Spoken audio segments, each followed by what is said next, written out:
Hi everyone, I'm Ellen Kodadek, Executive and Artistic Director of Flushing Town Hall, and clearly I'm not in our gorgeous theater. Due to statewide health and safety regulations, Flushing Town Hall has been dark since the pandemic began in March, and we miss you, and I miss you. I miss talking with you before our global mashups, and hearing the sounds of the musicians float down to my office as they warm up on stage. I miss seeing hundreds of school kids' faces light up as they experience theater for the very first time. And I miss joining you in viewing new artwork in our gallery. Although we haven't been able to see each other in person, we've still stayed connected virtually through our Flushing Town Hall at Home programs. Maybe you're a jazz lover, listening to our monthly virtual Louis Armstrong Legacy Jazz Jams. Maybe you're a student, or a teacher, or a parent, virtually learning Colombian music, or Chinese dance, or pop-up books through our Global Arts for Global Kids program. Maybe you're an artist, learning from our expert staff how to write a grant and learn new online technologies. Or maybe you even move the furniture and dance during our virtual dance camps or Diwali festival. And maybe you even submitted your own artwork during our Call and Response Grief, Resiliency, and Hope outdoor community art exhibition. I could go on and on. In total, over the past months, Flushing Town Hall has offered 187 unique educational, arts and cultural events and experiences, each one allowing us to stay safe, stay connected, and weather the storm together. We've continued our work because we believe that the arts are essential in processing trauma, restoring joy, and building resiliency. We believe that by exploring arts and culture, we can interpret the human condition, make sense of a chaotic world, and be our authentic selves.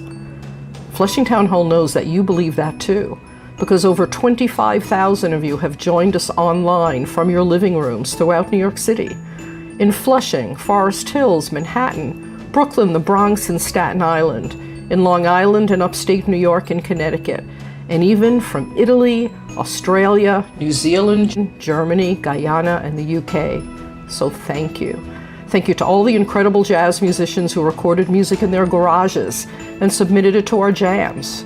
Thank you to all the artists who created new artwork for our outdoor exhibit. Thank you to all of our school students who made instruments and dance props from anything at hand to play alongside our master teaching artists. Thank you to our senior audiences who learned how to get on Zoom for the first time in order to stay connected to our community. Throughout all the challenges of the moment, you have been there with us. No artwork nor song can change the past, but we believe the arts can help us build resilient, diverse communities. For 42 years, Flushing Town Hall has honored, celebrated, and connected our diverse community through the arts. Together, we are rebuilding a more resilient, inspired, and courageous community. Please join us in this mission. Please make a gift today to Flushing Town Hall. Thank you.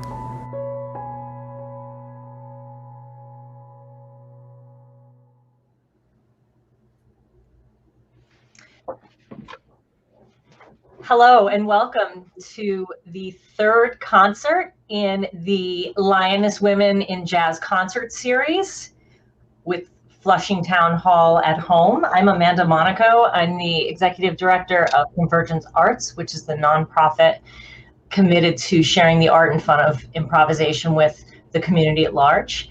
And Lioness is a collective of female instrumentalist band leaders and composers, and this concert will be the group Lioness with Alexa Tarantino, alto saxophone, Jenny Hill, tenor saxophone, Lauren Sevian, baritone saxophone, myself on guitar, and Dia Owens on bass, and Dr. Colleen Clark on the drums.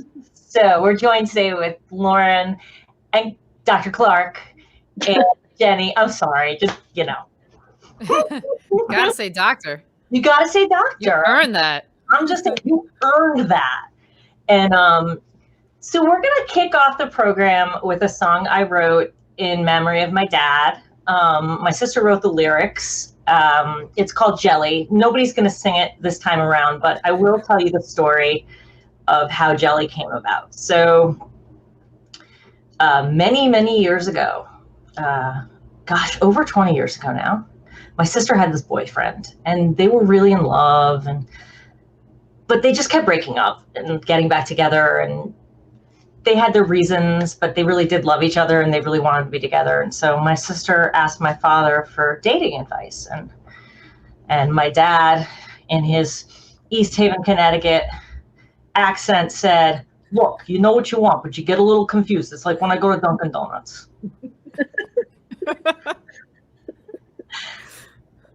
I know I want the jelly donut.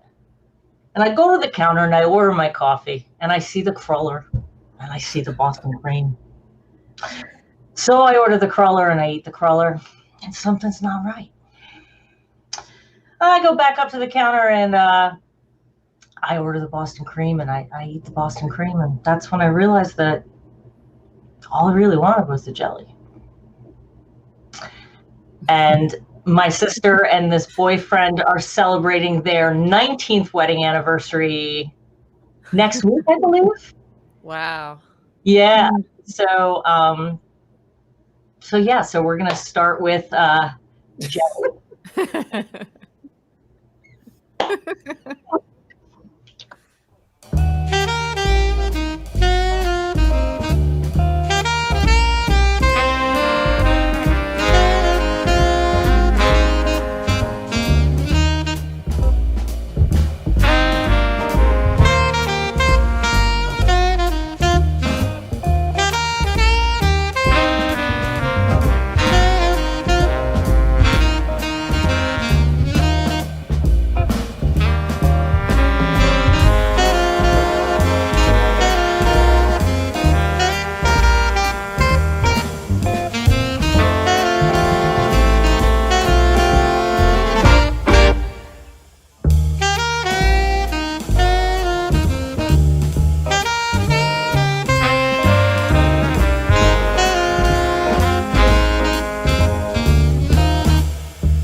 All right, we're back.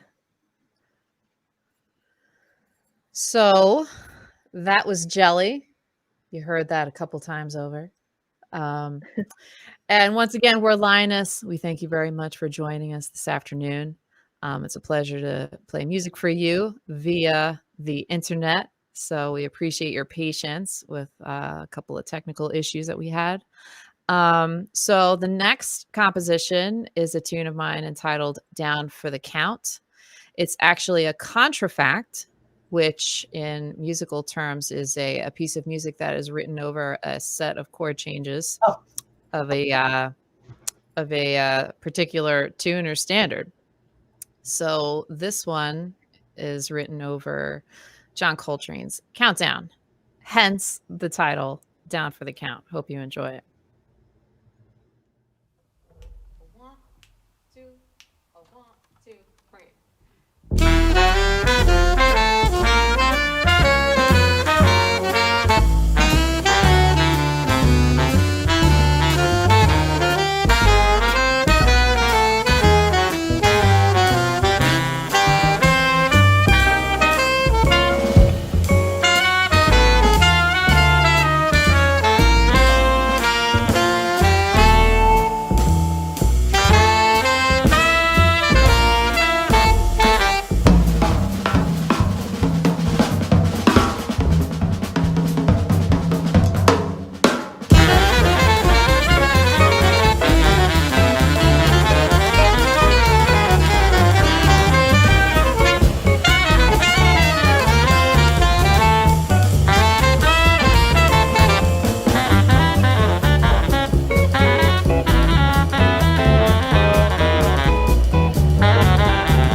Okay, before my screen freezes again, I just want to thank.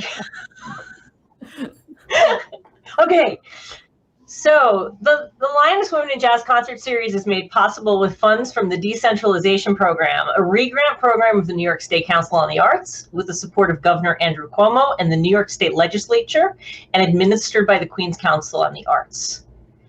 And it also is funded and partially funded with public funds from the New York City Department of Cultural Affairs in partnership with the City Council. All right. Is Chris Cuomo involved? We'll have to call him. We gotta get Chris Cuomo in on, Oh, on yeah. this. Yeah. I always like a little Chris. Yeah, why not? Yeah.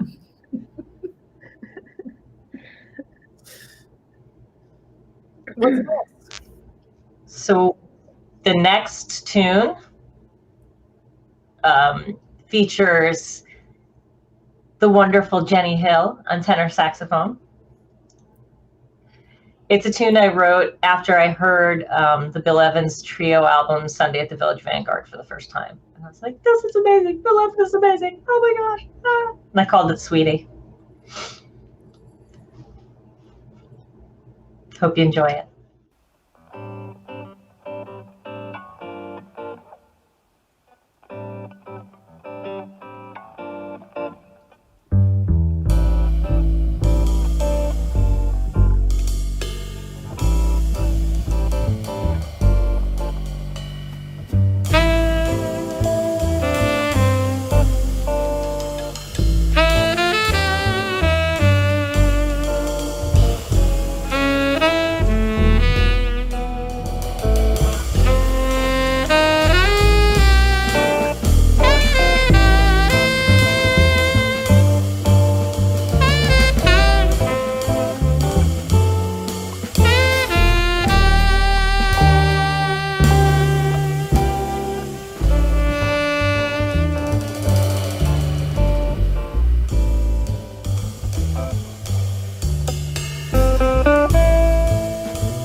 Hey, everybody. That was Lioness. And we were doing Sweetie, which was composed by Amanda. Thank you for your beautiful composition. And we have another composition coming up that I wrote. But first, I want to remind everybody, write in some cool questions into the chat because we'd love to hang out after the fourth song and exchange ideas with all of you out there, fans, students, fellow musicians. We've seen a few of our friends on the chat already. So hang out after this one. And we're going to continue with Sunny Day Pal, which is something I wrote. Everybody's got those days where you're kind of blue and bummed out. And what do? You call your friend who cheers you up, your Sunny Day Pal. So this is dedicated to my friend Jude out in California. I know she's watching the show right now. And here we go with the Sunny Day Pal.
All right, everybody. Yes, I hope you enjoyed Sunny Day Pal, written by our very own Jenny Hill.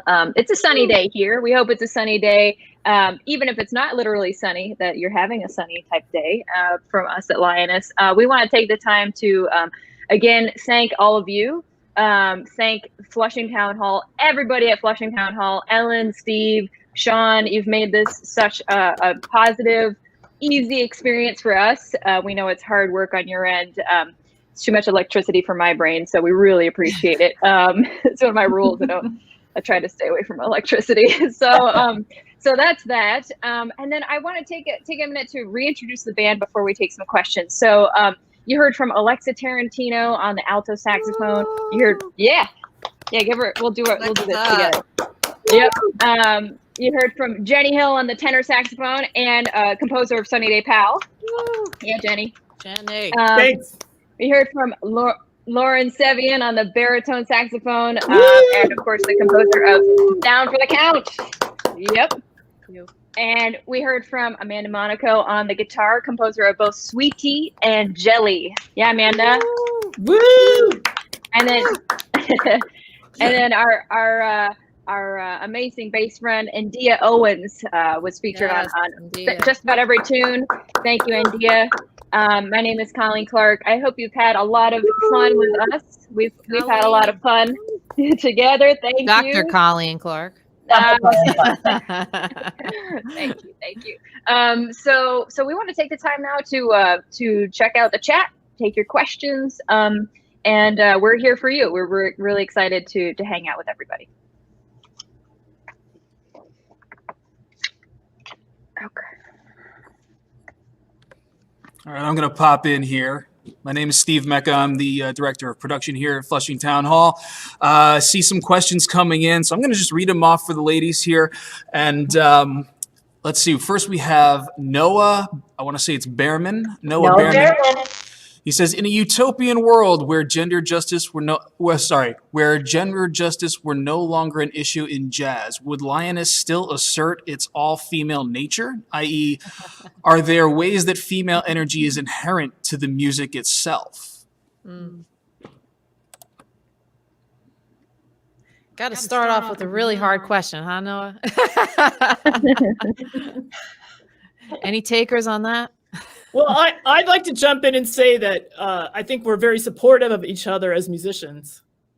And so I think that's an element, of this collective. Anybody else? I think that, part of the idea behind Lioness is women supporting women, supporting each other's projects, supporting each other's compositions. And also I have a special bond with each of these ladies in this group, so there's a lot of consideration to, who you actually want to have in the group, because I feel like that's very important as well. Like Amanda, I've known for half of my life, Jenny, probably almost half of my life. And Colleen, we probably met maybe 5 or 6 years ago, but, for me at this point, it's really important to, make music with people that I love and respect. And I feel like that's really the way forward. And I feel like, Lioness is a great representation of that, regardless of whether or not we happen to be women, And I think too, it's a celebration of women in jazz. That's another part that we kind of that we hadn't really touched upon, but one of the things that I think is so great about the group, and it happens to be 6 women, but it's also 6 women celebrating the music and celebrating the music together, and women making the music, writing the music, playing the music, all that stuff. So, and I think, in a utopia, this group would still exist. Yeah. I think it's interesting, just one more thing on that. I think it's interesting to note that Lioness actually did start out as a concert series, and this is the Lioness concert series, but then eventually it evolved into a collective, So, yeah. for what it's That's a worth. testament to the music and experience itself, I think, Lauren. You know, Yeah. it's definitely something that you know, that we can all be proud of, and hopefully just again you know, bring high quality music, you know, to different audiences, and or the same audiences, which is great too, and enjoy each other, have a great time, you know. The level is high, the professional attitude is at its highest, and so I think it's really easy and fun to work with a group like this, because number one, we take the music as seriously as possible. So, and that's something that I always and working with all of you, I know, and I take that to heart. I'm only going to be working with people that are taking the music seriously and putting the music where it should be. So, so I think that's a big part of it as well. Yeah. Good question. Yeah, no, great question and great answers by all of you. And let's see, we got Connie Cho. So she says, such gorgeous pieces. Question, could you guys share a bit about each of your writing processes? What does it usually look like from inspiration to completion?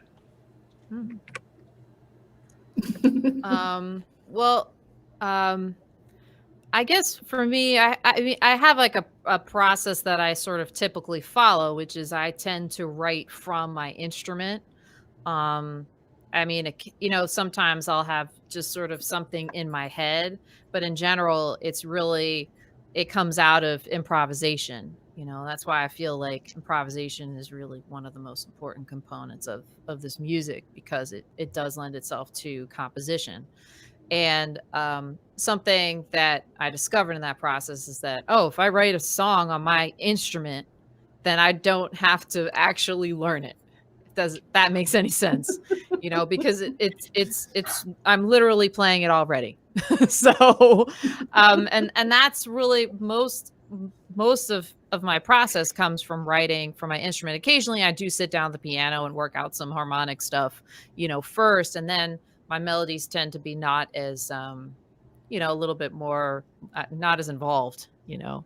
But I do find that composing from your instrument really allows you to like find the unique like little parts of your instrument that really resonate, you know.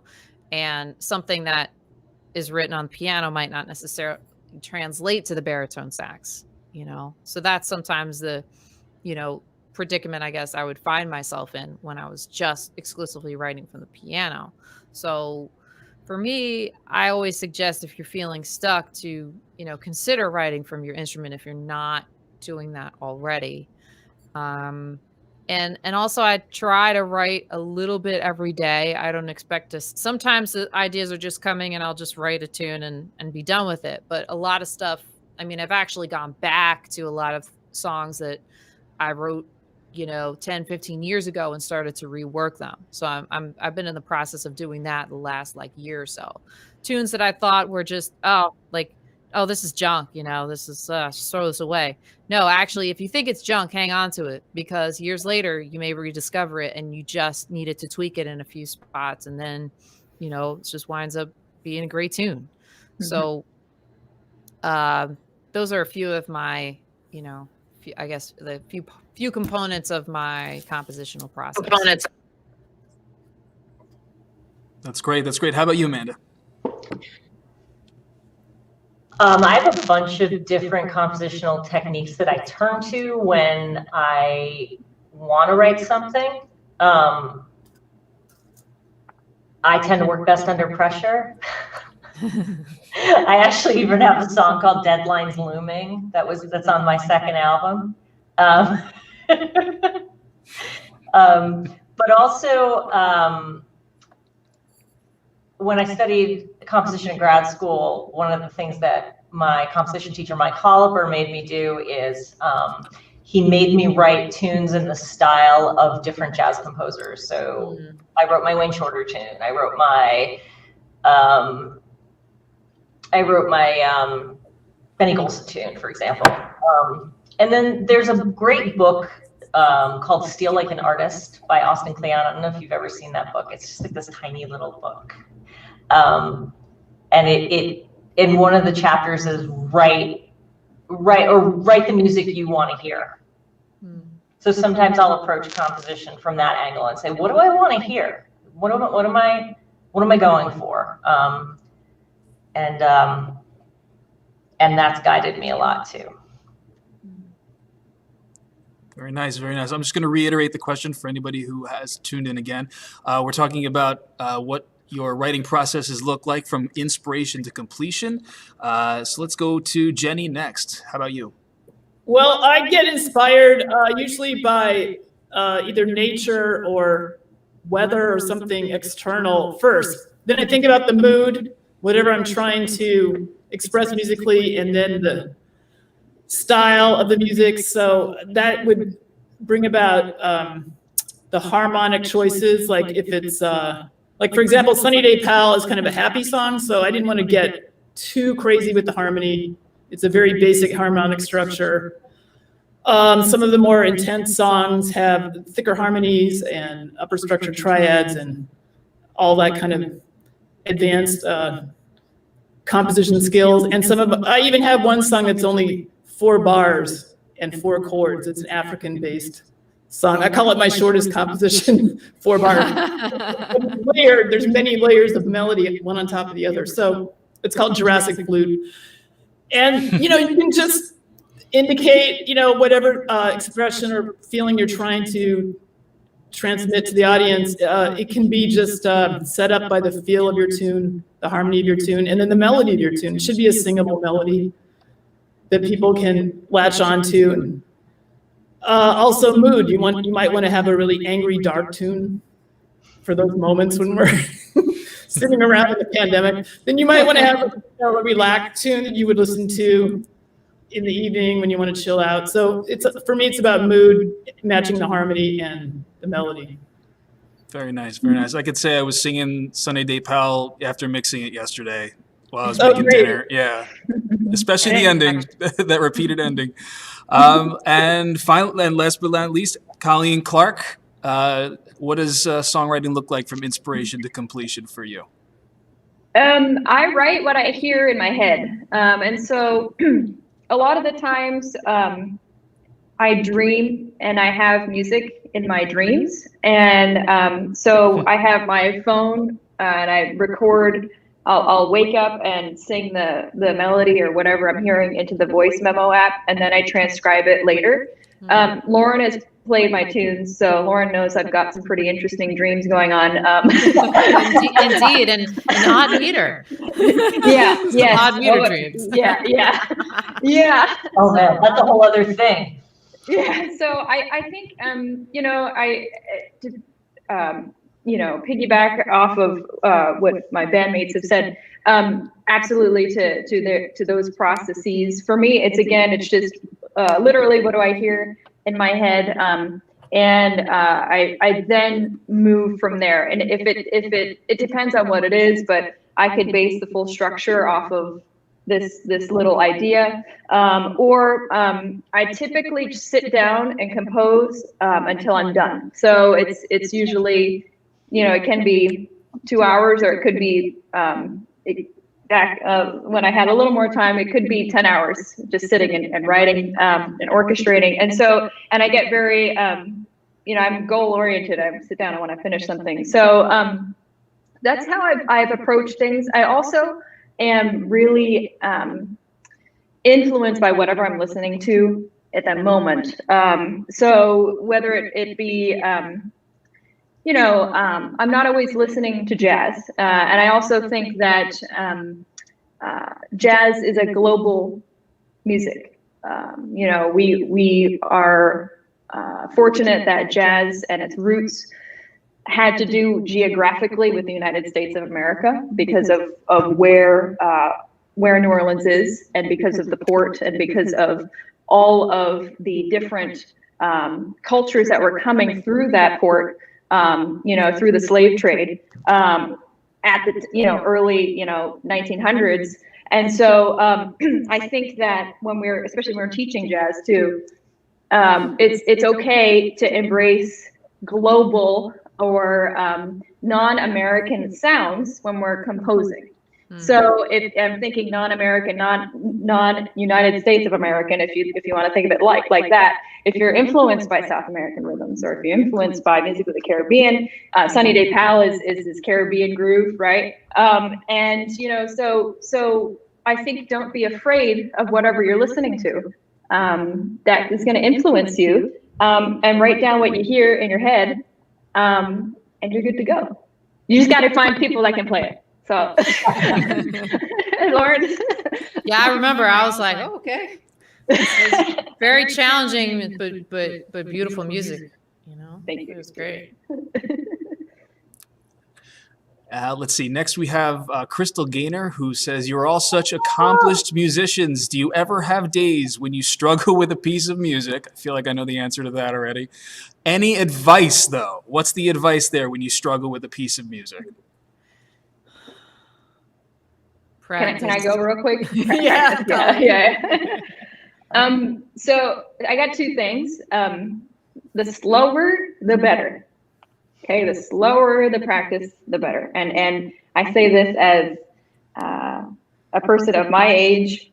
Now, I don't know this person's age who's asking this question, but as a younger Colleen, I thought I could just practice everything at whatever speed I wanted to. It's not the case. It's not a reality at all. And then you're not going to be efficient in your practice. So practice slowly. And it's okay to be discombobulated and uncomfortable. That means you're practicing something that you need to practice, right? It's if I sit down at the drums and I open a John Riley book or an Ed Soph book, and I can read down the page. I don't need to practice that. I need to turn to the next page where those guys are saying, okay, you're going to do this with this hand and you're going to do this with this foot, and then I'm painfully going through and saying, okay, I'm going to practice this at 40 BPM and do it until I can get through one measure. That's practice, right? So practice slowly, practice patiently. Don't beat yourself up. That's the whole beauty of practicing. You're working on yourself, not only as a musician, but as a person. You're practicing patience. You're practicing your own scheduling, your own life plan, right? You're practicing so many things other than the music. And I think that's why music is so important. We learn so much when we take the time to practice and work on ourselves. So those are my two things: practice slowly, practice patiently. Well, sorry, three things: practice softly, please. Everybody needs to practice softly. Okay, that's it. I'm done. I wanted to jump in because Lauren and I were hanging out after a concert in, I think it was Montreal, with Tamar Kali. And she had one of her friends come over to hang out with us, and he was telling us he's been practicing 8 and 9 hours every day, but he's feeling discouraged. And Lauren and I said, that's too much practicing. It's better to have smaller portions of practice that are more focused. And I even call it chunking.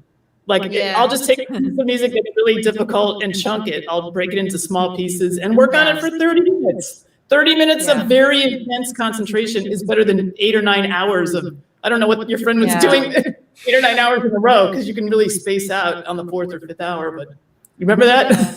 Yeah, now it's coming back to me, but that would be my advice, is just to take that and intensely, like that intense focus. And I think also having an appreciation for the process is important, to not get so negative and frustrated. And what Colleen said about just practicing it slowly, practice it slower than you think you need to. Use a metronome. If what you're practicing, if there's a recording of something that you're practicing, practice along with the recording. Listen to the recording. I mean, we're like broken records when it comes to telling, our students that when you're transcribing, you need to listen to the recording as much as possible first, So depending on what it is that you're practicing, see if there's a recording of it available, if it's a particular piece or etude or tune or whatever, but patience is everything, and try. It's getting frustrated is normal. We all, as long as we've been playing our instruments, I mean, every day, like, I get frustrated at, I can't play this or I can't play that.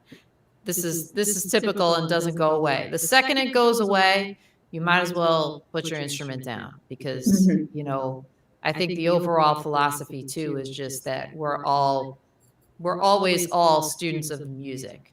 You know, we just happen to be in different places.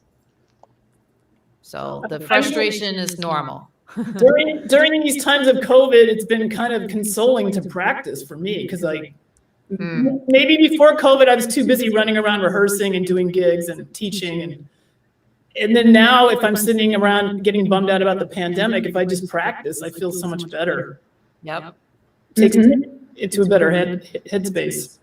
Yeah. Yeah. I agree with all of my colleagues. I don't know. It's that I've told her just Thursday, slow it down. And yeah, I get frustrated every day just because that's just part of the process, you know? Yeah. And that's kind of the beauty of the process, really, is you're just exploring, you're learning. Every time you sit down with your instrument, you're going to discover something you didn't discover the day before. And you might find, and you'll find something else that really makes you crazy, and you'll find something else that makes a light bulb go off. And that's the beauty of it, you know? I mean, there's so many books and there's so many interviews where,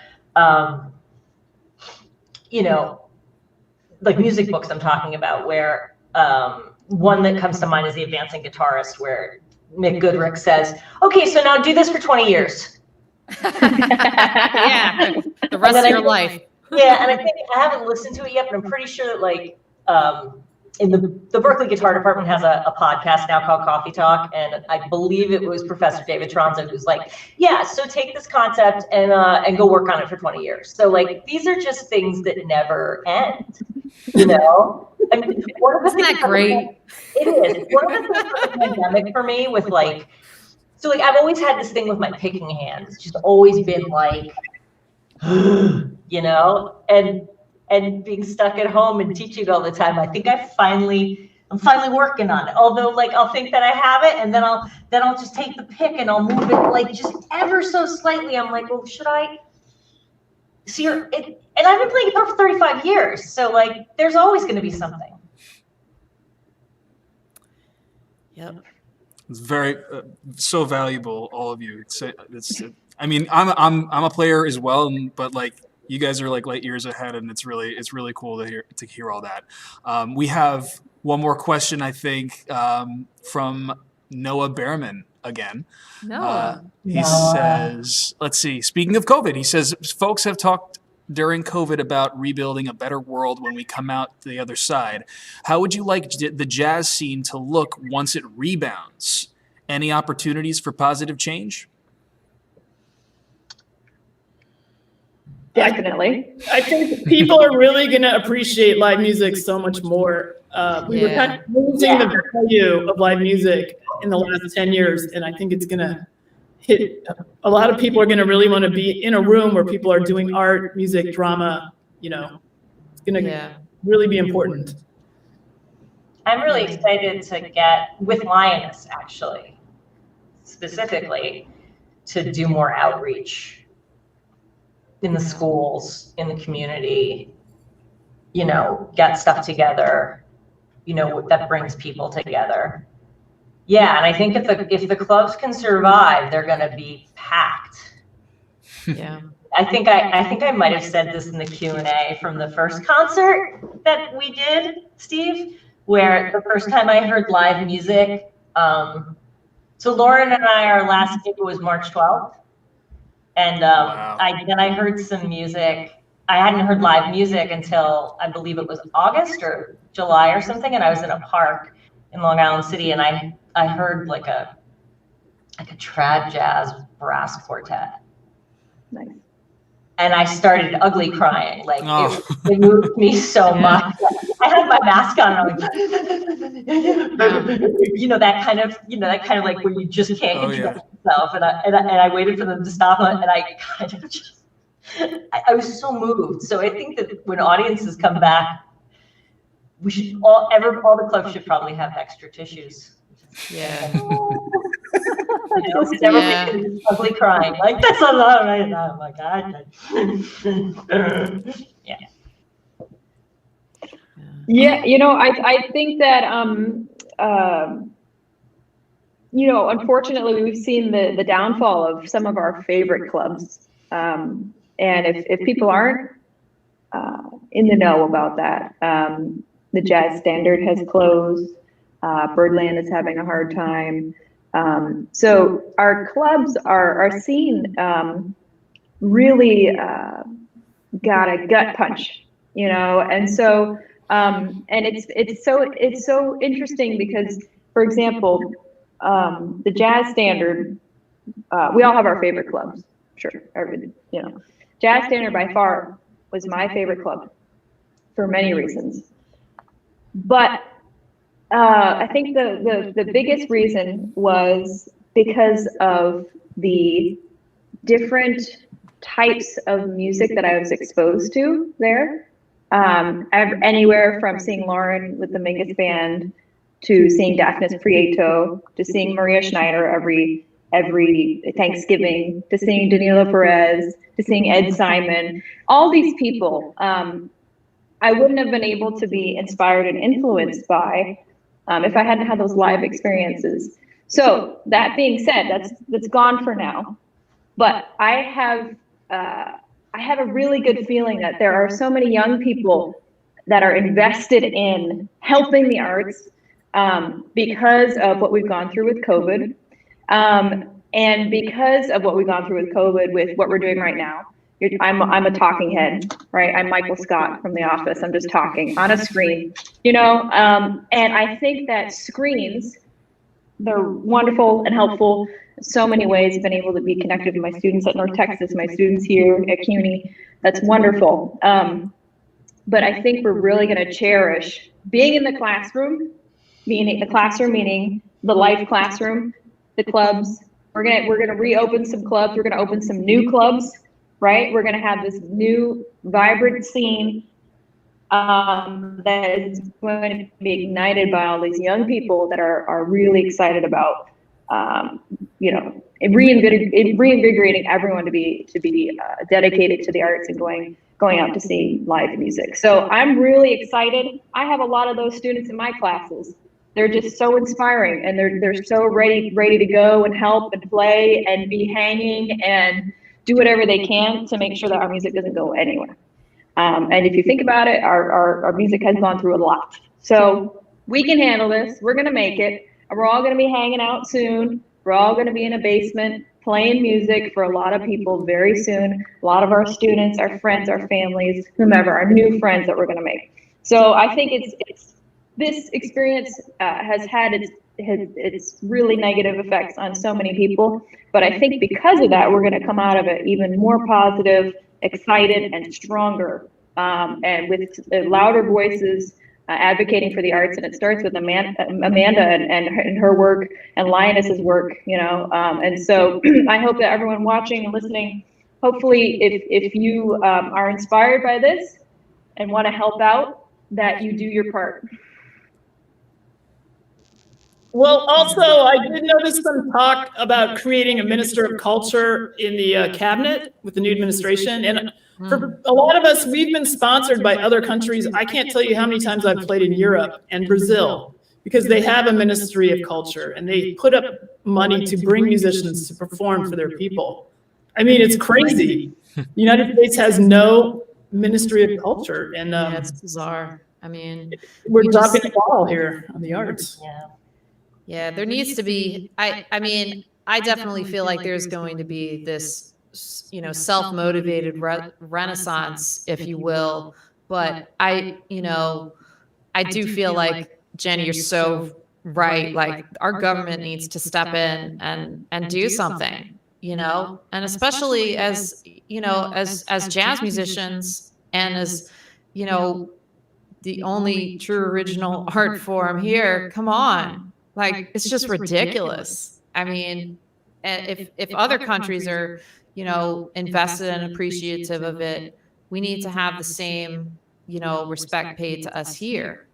And I think that, Colleen, like you pointed out with COVID, it's just these, it's just become glaringly, it's just become so clear, that this is it's a very fragile, we all knew it was a fragile industry going into it, but now we really like have a great understanding of how fragile it really is when you see Broadway shut down for, months and months and months on it. When you see the Metropolitan Opera shut down, when you see all of these huge institutions just dark, it's like, yes, we do need a minister of culture. So I'm really hopeful in that, things are going to turn for the better. And as far as Lioness goes, we have big plans, and we really, want to do our part. And part of that is bringing the music to everybody here, today. So we really appreciate that,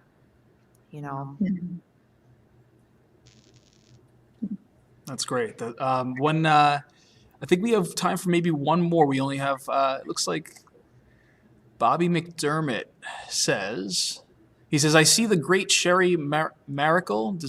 I hope I'm saying that right. Yep. Miracle. Yeah, Okay, Miracle. good. He says, I see this great Sherry Miracle on this thread, so I put out this question about the influence of her excellent diva big band for the international sweethearts of rhythm on your own musical paths. Well, Sherry brought a lot of us together, and I met so many female musicians through that organization, and she's given me many chances to teach and perform. And I think we did Tapping Through Life, right, Lauren? Yep. In different cities. So I want to say a special thank you to Sherry for giving us so many opportunities to play music together and meet other great musicians. Yes. Yeah, actually, Colleen and I met through Sherry. That's right. Yep. So. Yep.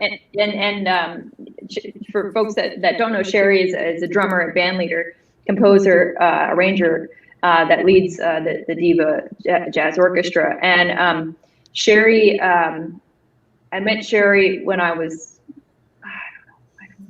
18 something, and she said, "Let me know when you move to New York." I said, "Okay, cool."